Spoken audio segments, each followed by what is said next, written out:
All right, I'd like to welcome our Facebook viewers to our little impromptu Q&A session. I decided to tie some fishing flies from our recent trips to Turner Falls and same patterns that we plan on using here, as well as the winter trout stocking season here in Texas. So just to give you some background, recently we did some fishing last couple of weeks at Turner Falls Park in Davis, Oklahoma for some trout. Able to live it out three times we went there. Had to make some adjustments in the pattern as well as adjustments in how we fished. And in the end, took away some lessons learned with some certain fishing flies or patterns that we tend to use over and over in different places, to include the Blue River. And then again, as we said, in the recent winter trout stocking season here in Texas. And so just to keep it very simple, just describe from trip 1 to trip 3, the different flies that we use, and then the patterns that we used. And for those that are able to join on the Facebook live session, do comment. If you guys want to comment, should be able to make it here. I'll just say hello. Maybe it's working, maybe it's not. But anyways, we'll keep going. So trip 1, that was November 27th, second day after it was stocked in Turner Falls, Davis, Oklahoma. And what we initially started doing was we started out with a Mop Fly, this guy right here. All right, and this is a chartreuse pattern that we tie with a little ghost pearlescent dubbing, ice dubbing. And we decided to use this one at first because we thought it would do well, because in some previous posts that we've seen, as well as some fishing tips from other folks, is that Mop Fly was a go-to fly on the Turner Fall, or on the river. Well, as it turned out, didn't do so well initially with that Mop Fly. We had to deal with a lot of leaves and whatnot, and somehow we ended up falling back to the Olive Near Deere and a trailing Rainbow Midge Rainbow Warrior Midge, same pattern that we used back on the Blue River. And so here's the Olive Near Deere, and you can't really see it too well, but I'll just move back a little. This is the Olive Near Deere with a trailing Rainbow Warrior Midge. Okay, and the way we tie it is we'll take 4-pound or 6-pound tests. In this case, we just use some 6-pound monofilament. We'll tie it with a improved clinch knot, and then we do this hang loose thing with our fingers, and we'll kind of do this just to get a gauge as to how much line we want to trail, and then we'll go ahead and tie it up to that point. Okay. Oh, it looks like Janine's on. Hi, Janine. We're just seeing if we can get some Q&A and maybe some fishing tips here for some of the things that work for us back out Turner Falls, as well as the Blue River, and hopefully here in the upcoming winter trout stocking season here in Texas. And so this one was where we had something strike immediately after we cast this one, and we're not sure if they hit the Rainbow Warrior nor the Olive Near Deere, because it ended up breaking off. It was a pretty nice one. You know, I think our trip 1 video, you'll see it kind of jumping out of the water and then throwing the fly on us. Key here is what we notice is, because the water's so clear, we'll be able to see the trout react to the fly.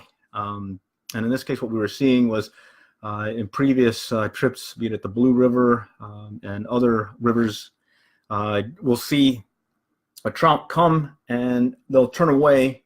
As soon as they look at the fly, they'll turn away. And what we find then when that happens is, go ahead and put a trailing midge. And what tends to happen is we'll see them come, turn away, and then somehow we'll feel a tug and they're hitting this trailing fly. So just keep that in your back pocket when you're working different rivers and whatnot. In this case, this was working for us well on the Blue River, worked well back at Turner Falls as well for that initial one. But then that trip 1, that day 1, when we went up there, we had a lot of issues with leaves in the water. And previously we were able to wait for those leaves to pass, and then we'll just cast in between the leaves going by.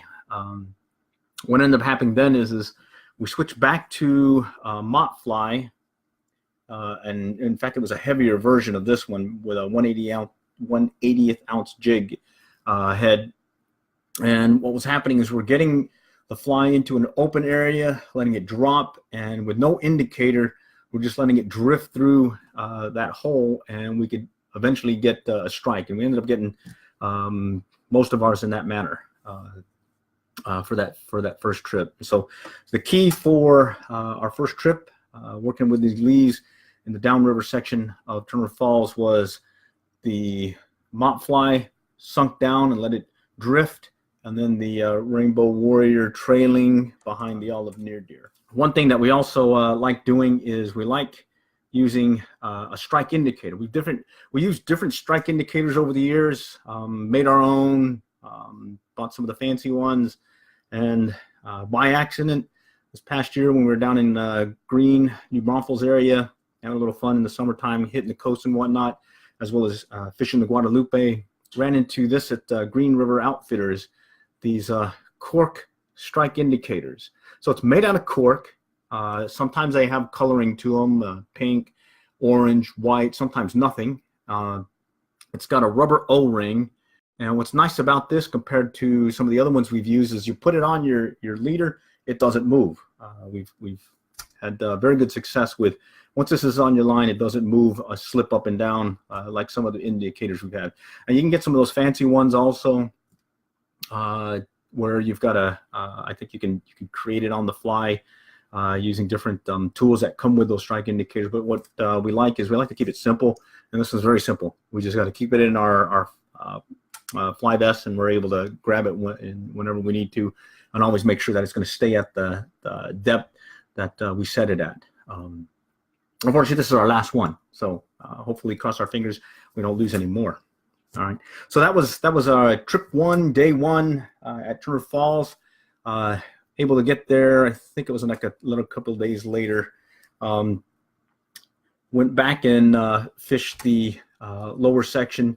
Got a couple there, and then ended up going upriver. And when we were in the lower river section, the Olive Near Deere and that trailing midge was working well. The Mop Fly, we were getting some hits there and whatnot.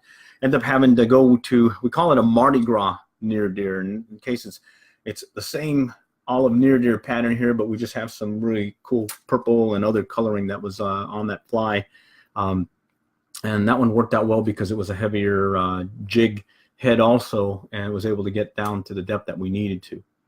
And so on day two, when we went away from the downriver section and went upriver, what ended up happening there was basically everything was striking except orange. We had tried an orange fly pattern and didn't get any hits in this round. Previous years we did get some pretty good hits, but wanted to show we went with the Olive Near Deere without a trailing midge. Also went with an Olive Wooley Bugger right here. And then went back to the Mop Fly, as well as this black Olive Wooley Bugger with a cone head. And really the thing that made the difference there was finding the pattern in the retrieve. So they were hitting pretty much any fly that we cast. The key was sometimes they wanted a fast retrieve, sometimes they wanted a slower retrieve. Sometimes it was that long pull and then just hesitate, long pull, hesitate, and we were looking for any indication of a strike, be it a hesitation in the line, even just a slight movement in the line, we would set the hook, and most of the time we ended up getting some of these guys to hit. But we liked that second day was, from a quantity perspective, we went upriver, we were able to pretty much limit out there fairly quickly. Did a lot of catch and release and whatnot. So that was trip two. And then our final trip at Turner Falls, December 1st, I think it was a Saturday. That one was straight Olive Near Deere with the indicator and without the indicator. We adjusted with the depth from 2.5, 3 feet to a little bit deeper from there. And what we had to contend with, and you'll see in I think it's that last video that we had, you'll see how that OPST Skagit head was able to allow us to cast without having to worry about our backcast. Oh, it looks like Ralph is there. Hi, Ralph. Howdy from Gainesville. Howdy from here from Allen. Thanks for joining tonight. And so that last trip out there, we pretty much walked the river first. Actually, in all three cases, before we even started casting, we just decided to walk the river, and because the water was so clear, we were able to locate trout, and then we were able to fish that particular area and just skip areas where we hadn't seen the trout lurking. And so in that last one, we were fishing the mid-river section and able to get some nice-sized trout. I also lost several nice-sized trout, and I think in that last video, you'll see how we're working one of the channels, and we're using that OPST Skagit head to allow us to not worry about our back cast, basically use a switch cast or a roll cast to get our fly out to where we needed to, where the fly or where the trout were lurking. And in this case, that olive Near Deere was the key. We didn't have to use a trailing midge. And so that's pretty much all we had from a fishing fly perspective. We tied these up. We've got our version of an Olive Wooley Bugger right here. We've got the olive Near Deere, and then we've got the little Rainbow Midge along with the Mop Fly. And we're planning on using these here locally. I've got a couple of places, local ponds, as well as some other ponds in the area that we'll probably do some fishing. So that said, a little impromptu Q&A session. If by chance anyone had any questions they want to ask in general. There are quite a few trout up here. Yes, there were quite a few. One thing that we do make note when it comes to Turner Falls is they may get pushed, or some of these trout may get pushed further downriver. In this case, they had stocked the above the waterfall area. Sometime later, they may stop below the waterfall. So we'll keep a close eye. The way we've been able to stay in touch is being able to follow their Facebook page on Facebook, and they sent some good information there. It looks like, did y'all fish above or below the waterfall? It was actually above the waterfall, but with the recent rains, there may be some that may have dropped below into the waterfall area and that lower section. And okay, thanks Janine for the thank you. I really like making these videos, so it is hard at sometimes, but it sure is fun to make these videos, as well as being able to fish these different areas and remember what you did when you look at these videos later on in the year. Let's see if there's no other questions. I did want to throw this one out here. Since we want to share how things go, what we're going to do probably here in the next few, we'll rebroadcast this live session as well. And if anyone comments in the comment section or throws a question our way, we're going to put your name in the hat.